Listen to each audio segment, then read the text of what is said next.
The Kingdom Hearts series has been the go-to for your taste of edgy Disney content since the early 2000s. Say, fellas, did somebody mention the door to darkness? Now that's edgy as fuck. Where you get Mickey Mouse in a wicked sick hooded trench coat being mysteriously edgy and yet so confusing that my little child mind couldn't even hold in the story at the time. But the point was, it was really fucking fun. I would stay up countless nights beating the Kingdom Hearts 1 game, trying to defeat Sephiroth in the Hercules Coliseum, just making him cry like the little edgelord he was back home to his mama, just praying to God. God, that fight was annoying, but I love it so much looking back on it. And even though the story of Kingdom Hearts only got more ridiculous and convoluted as it went on, since I've been playing them since they started to be released, I have a deep sense of duty to play every Kingdom Hearts game when they come out. And having such a strong sense of nostalgia, I've been going back and playing them all, which is why today I'm going to be ranking all of the games. Now, S tier is the top tier. It is God's land. It is where I shall always place these titles. We're going down from S to A to B to C to D to F, the lowest tier, the garbage, the place where I will not be spending any of my time playing any of these games, okay? Just so we're clear. Also, this is based on my opinion, so this is not an objective list on which Kingdom Hearts games are better objectively based on any gameplay, story, anything. Because, you know, I'd rather not be roasted alive in my front yard by a fat Sora cosplayer. So this is purely based on what games I liked the best. So please do not hurt me. Do not hurt my family. I'm a simple man. But if you do have a different opinion, then go ahead and put it down in the comments down below. Let's see where you'd rank these games in this series differently. And also just hit that like button for me real quick. Thank you so much. And I won't be covering the phone games. Nah. I'm not playing the phone games. I know they're canon to the story, but I didn't play them, didn't want to play them, so I'm not going to rank them along with Coded, because that Recoded was just a phone game made for DS, so I'm not ranking that one either. It's not really super important to the story, so I don't care. But with all that said, we're starting with Kingdom Hearts Birth by Sleep. Birth by Sleep in chronological order of the series was the earliest story in the timeline, but in terms of release dates, we got at least 4 Kingdom Hearts games before this. Now, if we look at in terms of where Kingdom Hearts had started with the first game, this game is absolutely super unique. It has a very different tone and experience from everything prior up until 2. Like, it was a whole new world to touch Birth by Sleep, mostly because we got 3 brand new, fresh characters to look at the time. We also got to look at it from a prequel standpoint. Like, we got to see where things were starting to get to where Kingdom Hearts was today.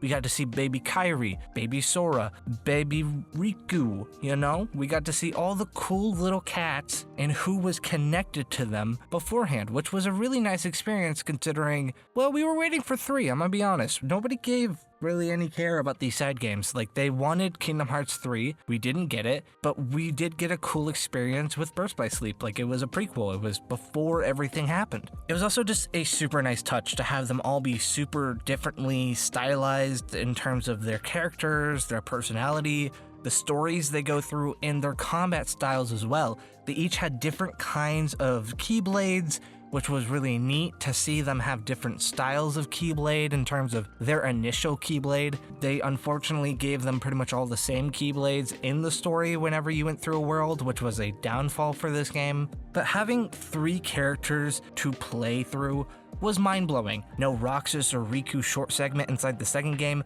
just full-flesh stories for each character with a series of stories being interwoven from each character's perspective to tell us where we were going within the first game. The only few bad things about Kingdom Hearts Birth by Sleep was the story was hollow and it was lackluster. And that could be because they had to try to make 3 stories, or it was because, more likely so, the PSP had small memory space, so they had to limit how convoluted and advanced the story was because the PSP was not a super powerful device. I think the other biggest thing about this game that just didn't sit right with me was Vanitas. He was a really lame villain, and at the time of release, he made no sense to me, especially considering he looked like Sora. They explain it, but it just doesn't make sense even as an adult now. Story-wise, though, it wasn't my favorite. but concept-wise, it was blowing my mind then and now. How just fresh and out of the box the story and concept was, and how they implemented it into this very small game, considering again, it was on the PSP. And for the reason that the concept and the gameplay and the characters were really good, I'm gonna give this game a solid A. Next up, we have the old tried and true Kingdom Hearts 1. Now, before anyone gets all riled up, I have a lot of nostalgia for the first two games, so I do think Kingdom Hearts 1, even today, is amazing. Going back and playing it, I still think it's amazing. I know it's very controversial. A lot of people say Kingdom Hearts 1 sucks. I don't personally think that. I think it's a good game. It was before the story got super crazy and looping and spiraling, and we just had a boy with a dream and a mission to save his friends, and we get that. Like, we get to see him make a bunch of Disney trademarked friends along the way, fighting his best friend basically to the death over an absolute useless female heroine, mind you. A real simp move. But for Kingdom Hearts, it was a really big venture for Square Enix and for Disney to go so hard in the beginning, really set a tone for our expectations going forward, and then they immediately disappointed us by the time the second game came out. Not because the second game was bad, but because they had us wait so long for the third game that they just dropped the ball entirely for this franchise. Now, I will say that after coming back to the first game after so much time, the battle system and the flow of battle in the game is really clunky. That and the camera in this franchise is absolutely from the depths of hell. Like, it is the worst thing I've ever had to deal with ever. And on top of all of that, Daffy is the dumbest motherfucker in the first game. I give him mountains of healing spells and items, and he never uses them on me. Like, this greedy fat duck bitch is costing me a fortune over here, all because Goofy gets a skin knee. And I know some people will be like, well, then don't give him items, only give him spells. He is a spell-using character who is supposed to help me. How am I supposed to think now or then that he was just using the worst AI possible to be the most useless motherfucker? But to be fair, on the other hand, the worlds felt really good every time you go into one. I loved all the Disney characters and how they tied together inside the stories they created within Kingdom Hearts. I especially love the Nightmare Before Christmas world. It is my favorite one in the first game and in the second game, and I will never get over how good it is. But the first game especially had some banger relationships and just interactions you had for each world. On top of that, the Keyblade designs and all the powers and abilities you get within the game felt really good. I think that it all felt right and put in its place, and it didn't need to be made better for the time of this little capsule of 2000s era hack and slash. But due to the qualities of the story and the world in general, the ability to use different things and just the way this game makes me feel really cozy inside, I am putting this game an S tier. You can complain, but this is where I'm putting this game. Coming right off the back from a game I absolutely love, we're getting Kingdom Hearts Chain of Memories. Now, this game is a weird curveball, not only because it completely changed the style of game that Kingdom Hearts had established with the first game, but it had a popular enough stance that it was originally made for a Game Boy, and then 3 years later they remade it for the PS2, probably because they realized that nobody played the fucking Game Boy version and just went straight to 2. And then got confused, and so they had to make a PS2 version so people could understand the story between 1 and 2. But for the sake of brevity, I'm only ranking the PS2 version, mostly because it makes the most coherent sense, and then also, it's the same exact game, just with different graphics, basically. They're both card games. It's just ridiculous. Speaking of that, it's a direct sequel to the first game, right? It really just starts right where the first one ends. So let's think about this. Man, how can we confuse the fans and really take this new game into a brave new direction? By making it a card-based turn-styled game, of course. That's always best. Wait, no? That can't be right? A card game? You can't make a genre-defining hack-and-slash game with some of the most iconic IP on the planet just to make a card game as its direct sequel, right? No, they did that. They absolutely did that. And on top of that, I feel like this game only existed to confuse everybody and create a reason for them to have Sora hatch out of an egg in the second game directly, because it's actually really mind-boggling that they got away with it. Because look, I personally loathe this title. I just don't think it fits in with the universe. I don't think it fits right with the gameplay. It felt bad playing this game. And it feels worse because this is the first big inclusion of Organization 13, and it really takes all the drama and tension away when you have to deal with these edgy, new, mysterious characters when it's card game. Like, it doesn't feel the same. And, you know, for some people thinking card game, don't think like Yu-Gi-Oh! Think Mega Man. Like, think Mega Man Battle Network if you're gonna think of like card game in that kind of capacity. It frustrates even more that this game was so essential for understanding the story between 1 and 2 because they went with such a dramatic change in style that nobody ended up playing it. Like, I'm sure there's somebody out there in the comments that's gonna be like, I played it when it came out, but that doesn't include most of the people. I remember very clearly when the second game came out, everybody, even for a few years after the second game came out, was like, why did he hatch from an egg? Why do we start as Roxas? What the hell is going on? And it just never was truly explained until like the game re-released for the PS2, and here we are. I will say that making the game 3D to make it align a bit closer to the first game definitely made it more accessible for people to play that story, but it had a really odd presence and it was just really bad choices on Square Enix's part. So I am actually firmly putting this game into F tier. I don't give a fuck if it's harsh. It just was a bad game. Even replaying it now, I just didn't like it. Now we're going on to the creme de la creme. We're going on to Kingdom Hearts 2. This is so much more edgy than the first game. Like, any of the other games aren't nearly as edgy as Kingdom Hearts 2, and I love it to bits. I love every second of Kingdom Hearts 2. I think that there's things definitely wrong with this game, but you can't not love a good story like Kingdom Hearts 2. They made the story a little bit more confusing in this one, that is for sure, not counting all the story you missed with Chain of Memories. Kingdom Hearts 2 in general added a lot more elements to the storytelling and the storyline in general that just confused a lot of fans because it started getting like more twisted and convoluted and this and that, things about Ansem, things about Riku, things about Mickey. Like, it just questioned everything, which is one of the bigger reasons people wanted 3 to come out sooner and 3 didn't. So we just had to deal with trying to unlock all the secrets of 2 from 2's perspective, which just led to more questions than answers, honestly, because this game was fun, but it didn't answer a whole lot of questions immediately because the story arc was so much bigger than we could have expected. But it improved pretty much everything from the first game: the combat, the powers, the designs, the keyblades, and not only that, we got just the super edgelord Riku look, which this man's carried the Hot Topic in the 2000s. Like, he was the look. So many just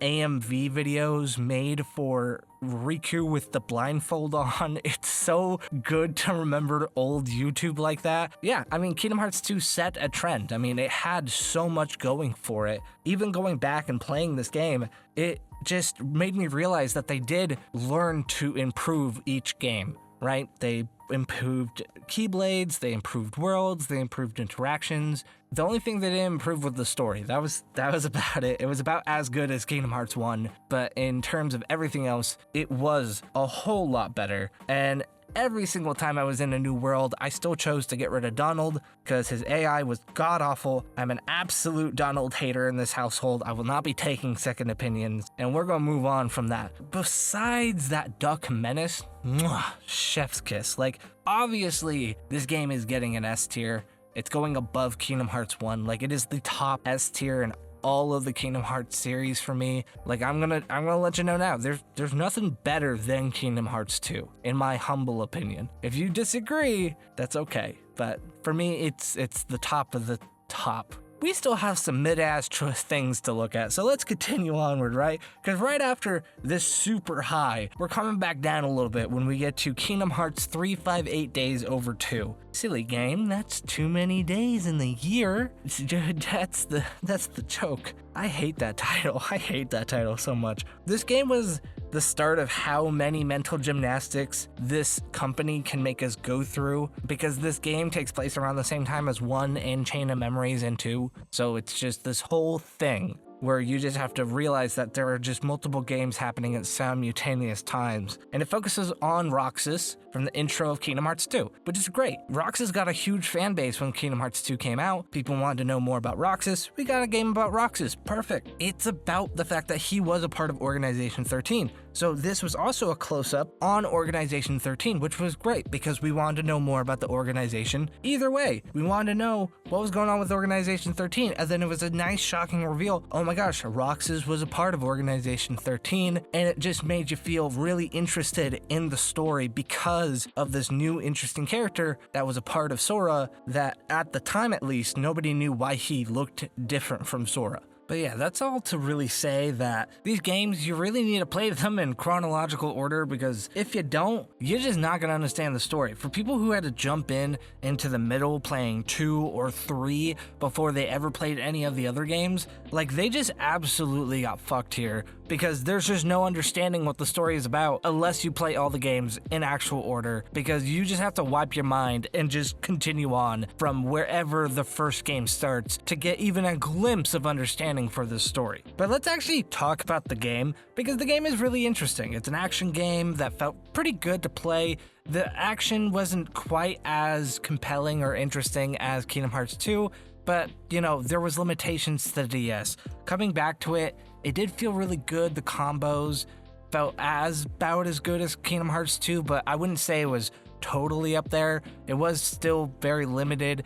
I do think there are 2 main things that made this game really interesting. One being that it was the first Kingdom Hearts game to have a multiplayer aspect, which was you could play with other people doing missions, which was a really cool feature and was not utilized enough in other Kingdom Hearts games.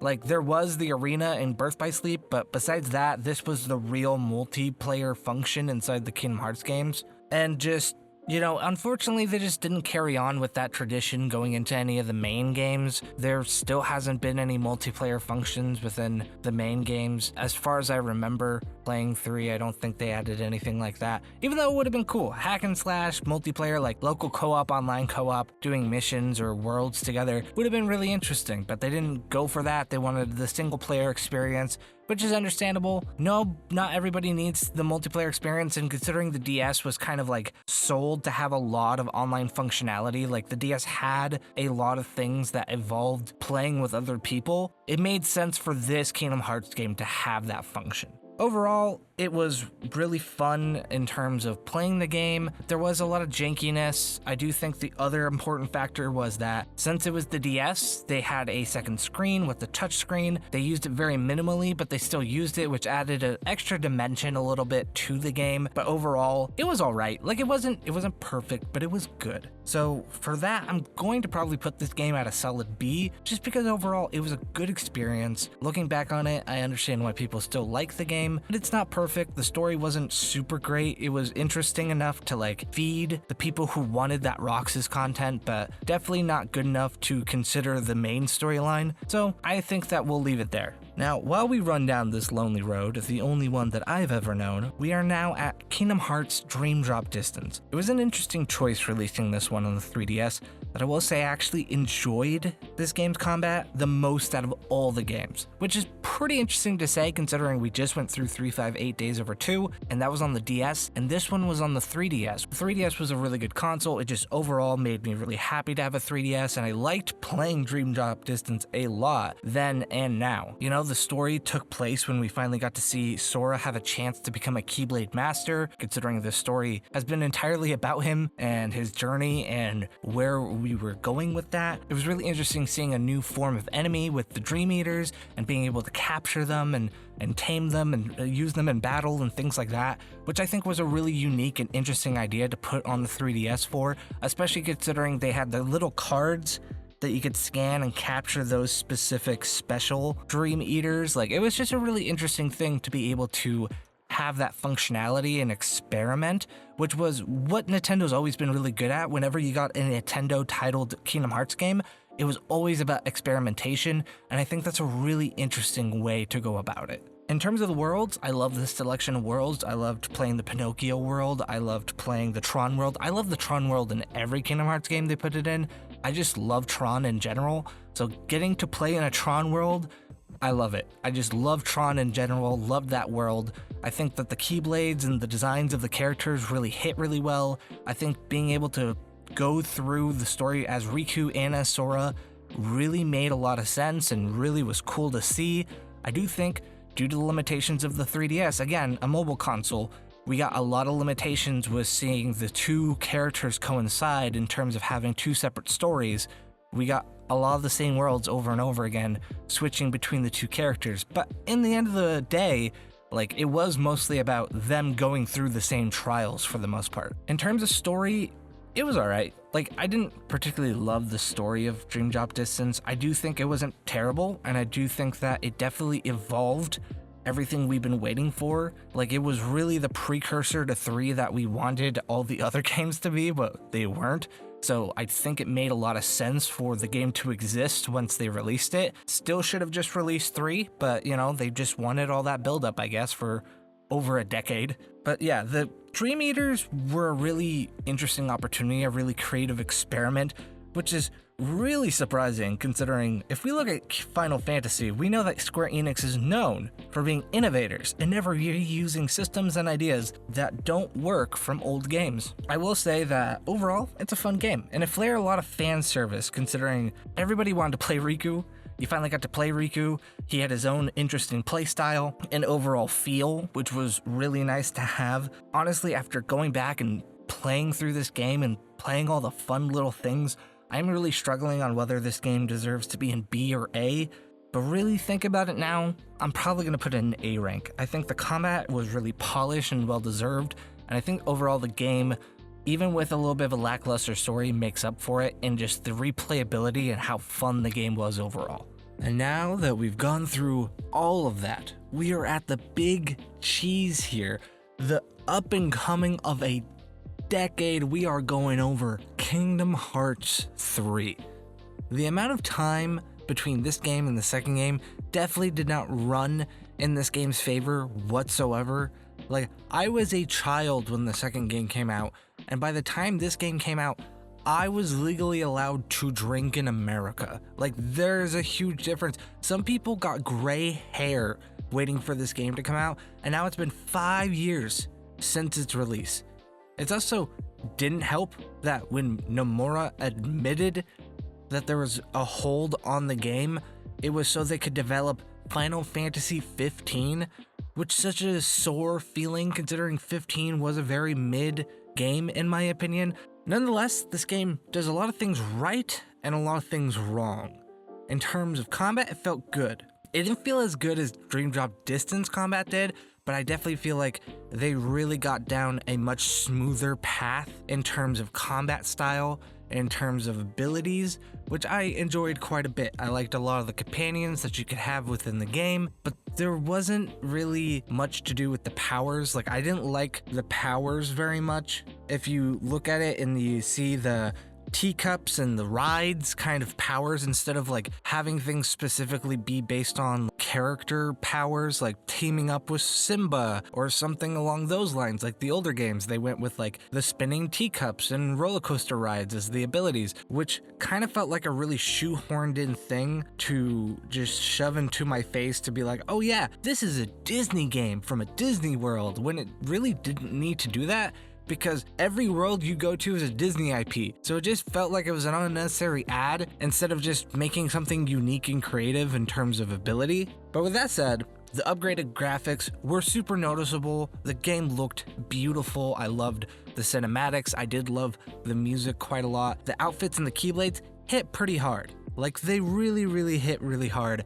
I do like that they brought all 3 enemies that they've created throughout the series together at once. Now, still, the Unversed, I think, were an unnecessary ad. I know Vanitas exists, but like, it just didn't need to happen. The Unversed just didn't need to exist in the first place. The Heartless and the Dream Eaters and the Nobodies, they all existed. So it just The Unversed felt like an unnecessary ad, but either way, such a variety and new enemies to explore, always a great benefit to a new game. The worlds appealed a lot to me. I mean, look, there was a lot of worlds with interesting components and just interesting ways of going through the world. All the transformations, like the Toy Story world and the Pirates of the Caribbean world, all really fun to play. But in terms of bad things, the most detrimental thing to this game was its story.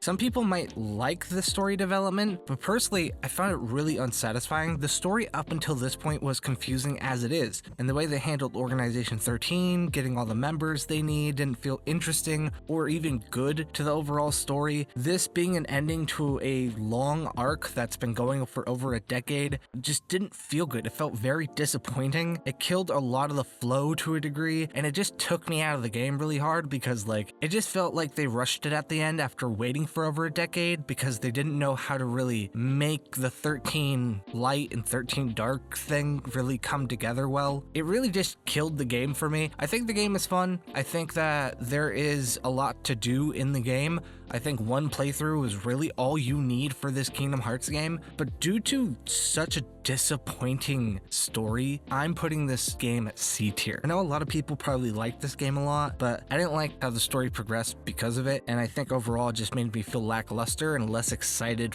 for the next entry into the series. But now we're on to our last entry for this ranking, and that's Kingdom Hearts Melody of Memory. This was the latest console entry to the series, and it was just a pretty fun melody game that recapped the story from beginning to end. Super different from anything else we got from the Kingdom Hearts games in general, but very normal for Square Enix since they did make a rhythm game for Dragon Quest not too long ago, just a few years ago. I enjoyed this game. It was well made, it had a good flow, and you got to listen to a bunch of great tracks because if Kingdom Hearts is known for anything, it's really good music. You know, just it is a pure genius moment of just having audiophiles play a rhythm game while simultaneously being involved with the action of the rhythm game is genius. Getting a good set of headphones and just duking it out inside this melody game is such a good move. They really understood the audience they were aiming for with this one, which is saying a lot since this series has evolved a lot over the years. They even added a co-op and versus mode in this game, which was a lot of fun and is a super niche game to begin with for the series, so it was really interesting to see that they added a multiplayer to it, considering they didn't add a multiplayer really to a lot of the Kingdom Hearts games. It was a quick rundown of the whole franchise up until today, and it did a good job making a fun melody game. It wasn't super intensive, it wasn't too lore dense, it was just recapping everything